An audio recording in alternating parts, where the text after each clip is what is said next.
लोग अर्जेंटाइन से था, लेकिन सोचने की बात है कि वेटिकन सिटी अर्जेंटाइन से ये कैसे वेटिकन सिटी के पोप बन गए। अर्जेंटाइन के एक शहर बोनस आयरस का एक शहर का ये एक नौजवान था, एक नाइट क्लब में बोनसर भर्ती हो गया, मतलब के क्लब के दरवाजे का चौकीदार। एक दिन चर्च के बाहर से गुजरा तो अंदर चला गया और फादर से जिंदगी का मकसद तलब कर लिया। पादरी ने जवाब दिया, खुदा की नेमतों का एतराफ करना। ये जवाब सुनने के बाद नौजवान ने सारी जिंदगी चर्च के लिए वक्फ करने का फैसला कर लिया। सोसाइटी ऑफ जीसस का हिस्सा बन गया। 1998 में ये अर्जेंटाइन का बिशप भी बन गया। 2013 में ये वेटिकन सिटी चला गया, जहां मुंतहिब होने के बाद ये दुनिया के 266वें पोप बन गए, जिन्हें आज दुनिया पोप फ्रांसिस के नाम से जानती है। 12 साल इस ओहदे पर फाइज रहने के बाद 88 साल की उम्र में आज ये इस दुनिया से रुखसत हो गए। कई दिन तक इनकी आखिरी रसूमात जारी रहेंगी।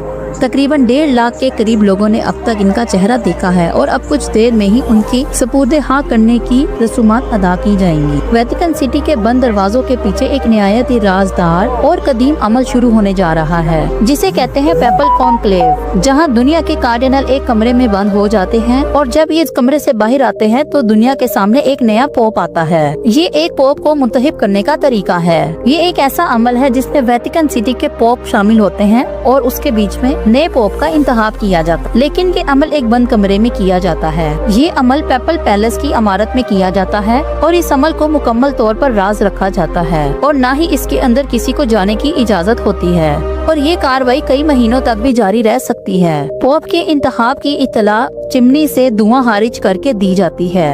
अगर धुआं काला रहता है इसका मतलब है अमल अभी भी जारी है और अगर धुआं सफेद हो जाता है तो इसका मतलब है नया पोप मुंतखब किया जा चुका है। नए पोप के मुंतखब होने के बाद नए पोप का ऐलान बालकनी में खड़े होकर किया जाता है, जिसमें सबसे पहला लफ्ज पोप आकर बोलते हैं कि दुनिया को नया पोप मिल गया है। रोमन कैथोलिक का पोप इनके मजहब का सबसे ताकतवर शख्स होता है।